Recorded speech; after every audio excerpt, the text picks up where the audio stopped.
What's up, everyone, and welcome to Movie Emporium's Flashback Reviews, where I take movies from the past, break them down, and tell you what I think about them. If you like what you see, of course, hit that subscribe button, join Movie Emporium, hit that notification bell at the top to find what's coming next, and comment below on any videos you watch, including this one. So, The Perfect Storm.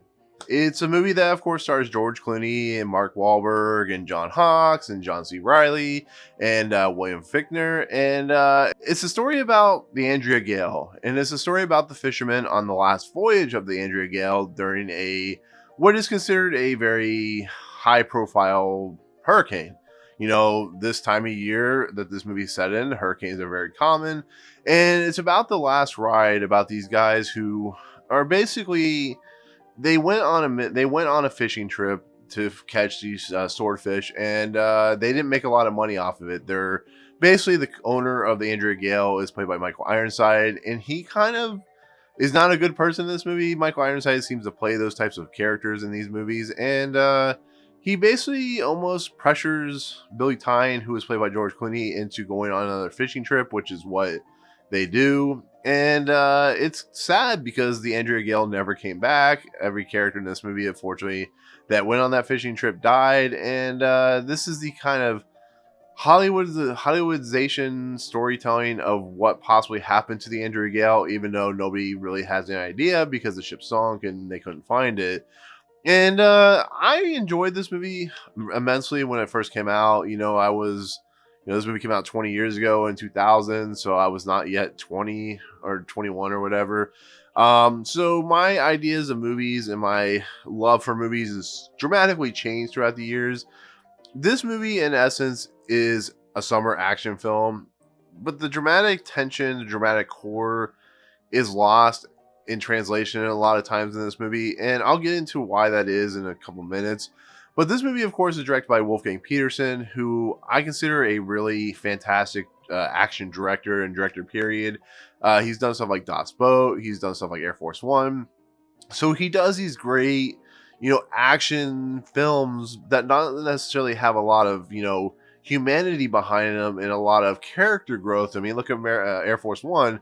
It's about the president being kidnapped on Air Force One, which is highly unlikely, but it's such a fun film because Gary Oldman's the bad guy.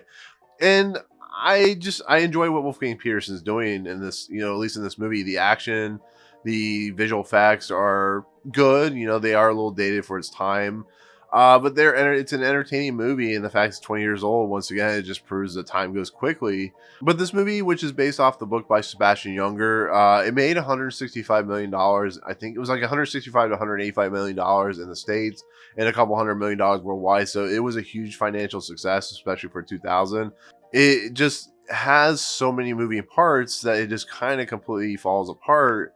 And a lot of the parts where it's supposed to be truly dramatic. And basically, these characters go out into a thing called the Flemish Cap after they've had some setbacks. They usually fish off this thing called the Grand Banks or the Great Banks or something like that, which is just right off the coast of Massachusetts.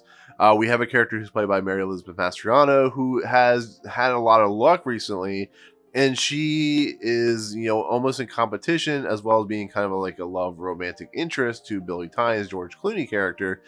And when George Clooney is pressured into getting more fish to make more money, the Flemish Cap is known for having a lot of fish, a lot of swordfish. So it's a really interesting thing to see Billy starting to kind of lose his ideas and starting to lose his passion for fishing, but using it in a very excessive nature, which puts a lot of people in danger. He has 5 other crewmen on this boat, and they end up losing their lives in the process, which I kind of question whether Billy was truly like that. I think they all agreed that maybe doing one last trip or doing something to make money, because I don't know. It feels like that when it comes to fishermen, you look at like Deadliest Catch, however real that is.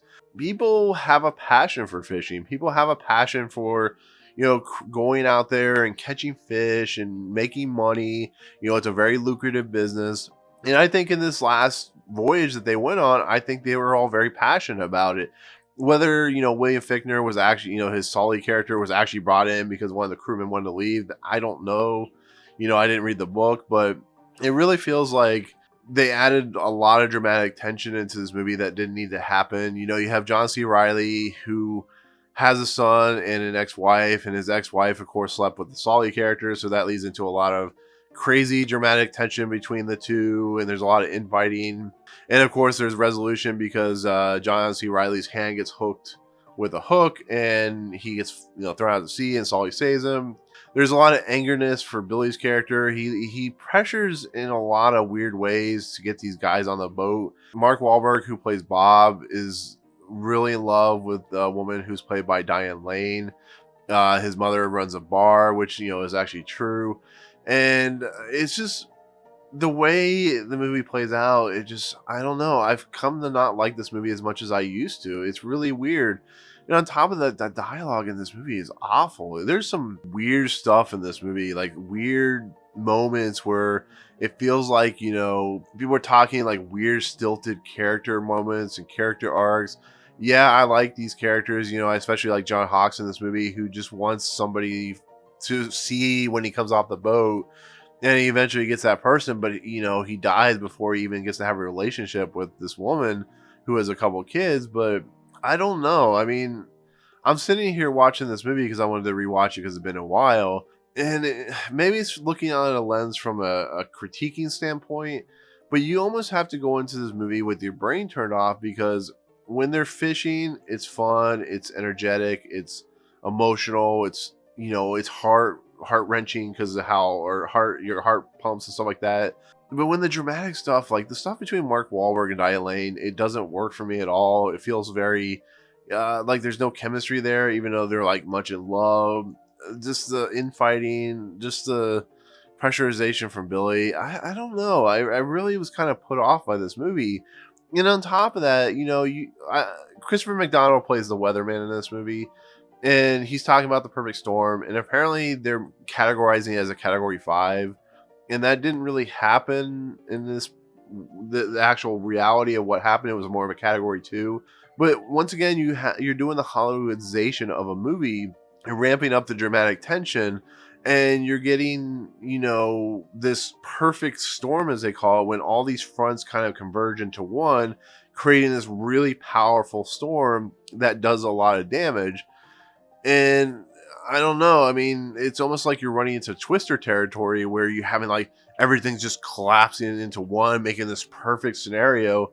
But according to what I've read about the story itself, about what really happened, Billy Time dealt with these types of storms, and there's a chance that maybe the boat got capsized, like by a gigantic, it's like a wave of some sort, like a rolling wave, or they just, something happened. Maybe there's a leak in a boat. I mean, nobody really knows. And the fact that this movie goes into the point of they're going into the storm because they want to save the fish from spoiling, which makes sense. 60,000 pounds of fish at whatever price it was going for. It makes sense for to go straight back home to Gloucester, Massachusetts. But this movie really goes into the tension of these waves and how hard it is to get through this storm, which is fine. I'm sure these storms are not, cakewalks to get through. But then it gets to the very end of this storm, or this movie, and there's just gigantic waves, something straight out of like Interstellar or something like that, that logic goes out the window. You have these guys, you have the crew of the Andrea Gail, and you have this madman who's played by George Clooney, the Billy character, and they're just gonna crank it up to 12, crank it up to 14, and go over this wave, and of course it capsizes and kills everyone. Now that's probably not how it happened, but the idea that it's going for the gut punch, the emotional core, the only person to survive out of this boat, and he doesn't survive the end of the movie, is the Mark Wahlberg Bob character. And then we get some voiceover about him talking to his, future wife. And then we don't see him anymore. We see the Coast Guard, National Guard stuff. And, I don't want to poo-poo on this movie, but like stuff like that, it feels so hollow. This movie just feels completely hollow in a lot of places. And like I said, when it gets to the action's fun. It's enjoyable for a summer movie. But I think it loses the heart of what the true story of this Andrea Gail crew was like. And I think that's what bothers me most about this movie. And that's not even the worst part about this movie. Now, I know according to what I've read, it's in the book, but more of an idea of what the storm was like, we have these three boat sailors or whatever who are played by Cherry Jones, who was in 24, Bob Gunton, who was in Shawshank Redemption, and Karen Allen, who's known for playing Marion Ravenwood in Indiana Jones. And okay, fine, you can have those characters be in their own movie, but they're in this movie as a distraction. It almost feels like the writer and the producers didn't really have a lot to work with this movie. This movie could have been an hour and 40 minutes with the 20 minutes of them cropped out and been perfectly fine for what it was as a popcorn summer movie. But you have these characters who are ignorant as all can be. They are probably drunk through, in real life when they were going through the situation. Apparently the boat never capsized, but they're sailing into the storm. And Bob Gunton's character, who's a complete moron, is like, oh, we're going to go into the storm and we're going to, go for it and pressure through. And of course, they have to be rescued by the National Guard, who are actually the Coast Guard in real life. And they're saved. And then they get the distress call, which never happened, by Mary Elizabeth Mastrantonio's character. And then they end up capsizing and being like rescued by the National Guard, and one of them dies. And I don't think it needed to be in the movie. I really don't. Maybe you see the Coast Guard, National Guard get a call to go look for the Andrea Gail at the end, but it leads into more hollow dramatic tension that didn't need to be in the movie. You're adding more substance than needs to be in there for no particular reason. It kind of like infuriated me a little bit, which has never really happened with this movie. It feels like a movie that just has three working stories, and two of those stories are important and one of them is just in there for filler, and that became a huge problem. I actually started looking at my phone when those scenes came on because they don't do anything for me. If I wanted to go watch a Coast Guard movie like that has that scenario, I'll go watch that Kevin Costner, Ashton Kutcher movie. I think it's called like the Coast Guard or something like that, or the Chris Pine movie. But don't put this in the movie. Like, leave it out. You can leave some stuff out of the book. Focus on the Andrea Gail characters. Give them more plotting, more characterization. These characters don't really have anything for them, and it's such a problem. I would love to see the inner workings more of what they do. You see some of it, and you see them having fun, but it's more just like hollow action. It really is. And I'm just like real bothered. I was real excited to talk about this movie because I really enjoyed it. Now I'm just kind of like bothered and angry. I don't know why. Perfect Storm's still an entertaining movie. I'll give it that. But, I think that's why your tastes change when you watch movies. I think when you go back and revisit movies that you really enjoy, sometimes they don't hold up. And I think that's what The Perfect Storm did. I think, the acting is fine. I think, the characters are still having fun. It's always fun to see John C. Reilly and Mark Whalberg and George Clooney and Mary Elizabeth Mastrantonio and William Fichtner, John Hawkes, and, so on and so forth in these roles. But, when a movie's 20 years old and it feels like it's dated even 20 years now, and to see, all the lawsuits that came out about, what people thought about this movie, it wasn't a very well received movie. It was more of a movie that audiences loved and liked. And yeah, the lawsuits were crazy. Billy Tynes' family, sued Warner Brothers in Florida and all kinds of crap. And yeah, it was a complete mess. I truly understand why they made this movie, to honor the people who died. And when you have a movie like this and when you have it set in the summer, it doesn't feel right. It feels like an October movie or a November movie. It feels like a movie that is going for some kind of Oscars consideration. And then you add in James Horner's score, which is very reminiscent of like Avatar and Titanic. And it's very distracting, even though it's a good score, but it's a very distracting score. And I like James Horner, so I kind of can forgive that.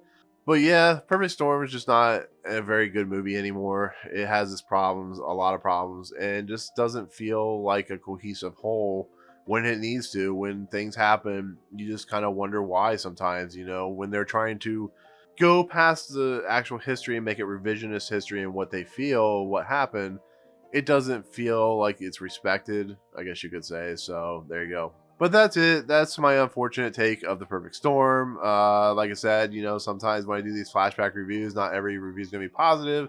Most are, because most of the movies I talk about I really enjoy. So, but anyways, let me know in the comments below what you think of The Perfect Storm. I know going to be a lot of hate for me not liking this movie, but it is what it is. I still we'll have fun watching it as a popcorn flick, but I can't take it seriously anymore, so there you go. Anyways, comment below, as well as hit the subscribe button to join Movie Emporium. Also, you know, like if you like this video, cool. If you dislike this video, is what it is. But also hit the notification bell at the top to find out what's coming next. But otherwise, I'll see you guys on the next video. Peace out.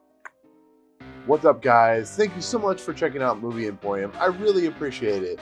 If you want to, go ahead and hit the subscribe button. Hit the notification button and the bell at the top. Find out what's coming next for Movie Emporium.